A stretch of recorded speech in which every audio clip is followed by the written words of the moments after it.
Just a reminder about the iftar times this afternoon.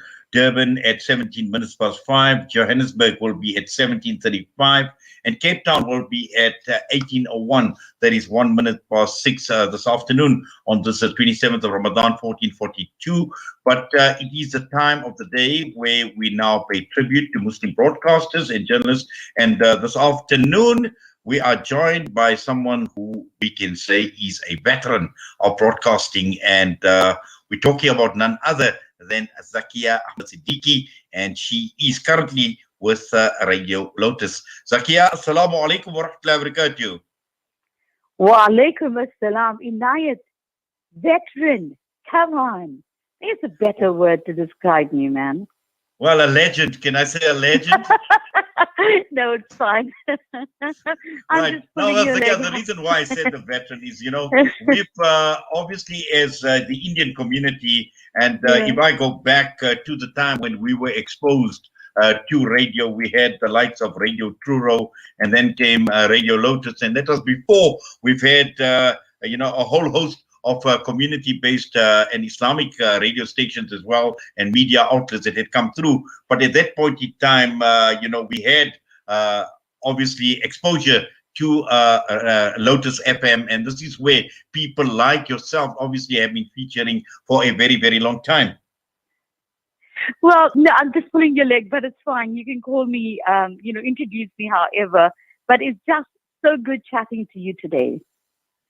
Yes. Now, Zakia, let's talk about obviously your involvement in the media. And I believe that obviously, like I think many of us, like myself, for instance, mine was certainly by accident and by default.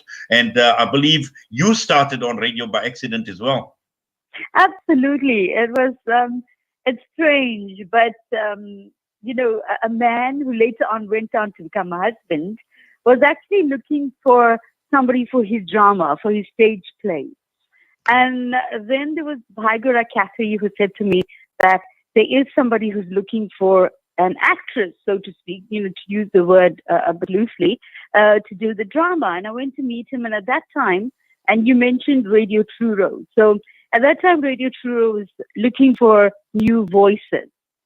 And I just happened to be there. And I was told by Zina Watkins, who was a manager, look, do an interview. And I did an audition, rather. I did the audition, completely forgot about it because radio, I wasn't even thinking about becoming, a radio personality or a broadcaster at that time. And it so happened that they had 120 new voices.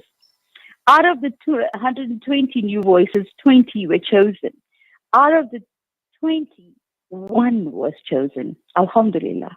I'm so glad to say that was my calling then. Well, so that certainly was your calling, and I'm sure you've now gone through quite a journey, a lengthy journey in radio, and I'm sure you've got many memories, you've got many special moments, Zakia, and you've got moments that basically would stand out. And if you could possibly just share some of those special moments with us. Inayet, since you are in the broadcasting field, that's a very difficult question, right? Because throughout your life, things change, you meet different people, different things happen, and it all suddenly, the one that was most interesting becomes less interesting. But I'll tell you, for me, what was the most important thing out of my journey on radio was meeting my life partner and then spending 25 years with him until he passed on.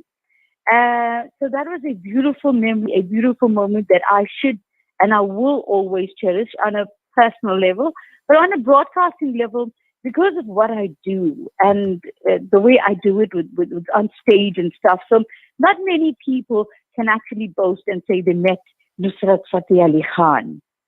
And I did. I was up close. I got to meet him. We got to chat. And then a year later, I got to compare Rahat Fateh Ali Khan's show. I mean, I've done a whole lot of comparing for a whole lot of Bollywood artists as well. But for me, one of the best was Rahat Fateh Ali Khan because he had no airs about him, very modest, and it really was a pleasure. That I'd say, from a broadcasting perspective, was one of my highlights. And if you count comparing a night, with our mayor at that time. It was the mayoral awards, and I went to give him his award, and I fell right at his feet. So yeah, that's Wow. also Okay. one of the highlights. Well, I suppose, those are moments you definitely will remember. But also, I think, Zakia, when I look at someone like yourself, and obviously, you do quite a variety of shows, and particularly looking at things like lifestyle and the issues. The key issue here is a rapport. And this rapport that you work together with your listeners is like a relationship that you build with your listeners. And over a period of time, you get to know your listeners, they get to know you properly. And I'm sure, there are this relationship is a very, very a relationship. It's a strong bond with your listeners, but also it is something to cherish. Absolutely, because when you talk, and you know this, so you relate to this as well. When you are talking to somebody, you're talking to one person. Although we'd say listens, but you're talking to one person.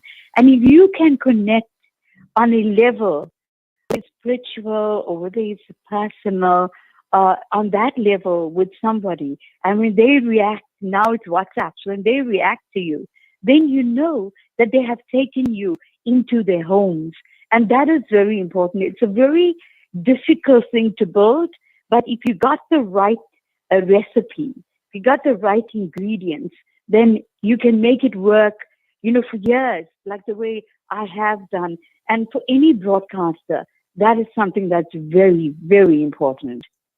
Yes. Now, obviously, I've heard you mention now twice talking about your life partner, and we're talking about Marhum Safi Siddiqui Saab, and a household name, very, very popular, known across the entire country. And when one talks about the Urdu language, or when one talks about poetry, and this name basically stands out, and we make dua that Allah subhanahu wa ta'ala fill his qabr with nur, Allah grant him Jannah, and Allah grant him forgiveness. But I'm sure he has been a huge inspiration to you, Zakia. Oh, it's amazing because even today when I'm behind the mic and if there's an Urdu word you like, and he immediately comes to mind, because there are certain words when I listen, to a song, or when I hear people talk, it just makes me feel like so good, like the word Sorat. Sorat means gift. And when I hear the word, it just makes me feel so good. And I hear him because in our house, when he was around 24/7, it was Urdu. So I learned very much on enunciation, on pronunciation from him. And also, I think very important, while he was, the master, he was called Baba Urdu, the father of Urdu, while he was good at Urdu, what I also learned from him, being an exceptional broadcaster, being an exceptional, like you say, Urdu poet, world-renowned actually, he was a simple human being. And I think that's a lesson I've learned from him, Inayet. Well, certainly, and then I've had the pleasure of, alhamdulillah, of meeting him, and I think that was a time when Dr. Fawzia Siddiqui had come to South Africa, and I think you had the opportunity of interviewing her at Lotus FM, and that was quite a while back. And, that was, like I said, these were memories that obviously I cherish as well, and of him. Now, just looking at, where you are at this point in time, looking at Lotus FM, and I know, people like yourself, and yesterday, I actually followed one of your posts on Facebook as well, talking about the 27th night of Ramadan, hosting the program, the later Qadr program, and also people like Rafiq Hassan, for instance, play a very, very important role in terms of connecting and reaching with the Muslim community. And I think for me, this is very, very important, and it's quite profound, Zakia. For me, that is a moment I cherish, because I used to present the Laylatul Qadr program. And obviously, because I presented Deen now for many years, I presented most of the Islamic programs on Lotus FM. And for me, those are moments, because I believe that when I am sitting there and I am presenting, last night was Laylatul Qadr, and when I was presenting the program, that in itself is an ibadat. And you just feel this very spiritual, beautiful energy that envelops you. And that is a moment you cannot describe. So I wait for moments like that when I do my ladies' mahfil. I look forward to that. And because of COVID-19, of course, that has put a halt to many things. But for me, the ladies' mahfil is one of the moments I would cherish most because we are then empowering women. And that's something I believe in very strongly.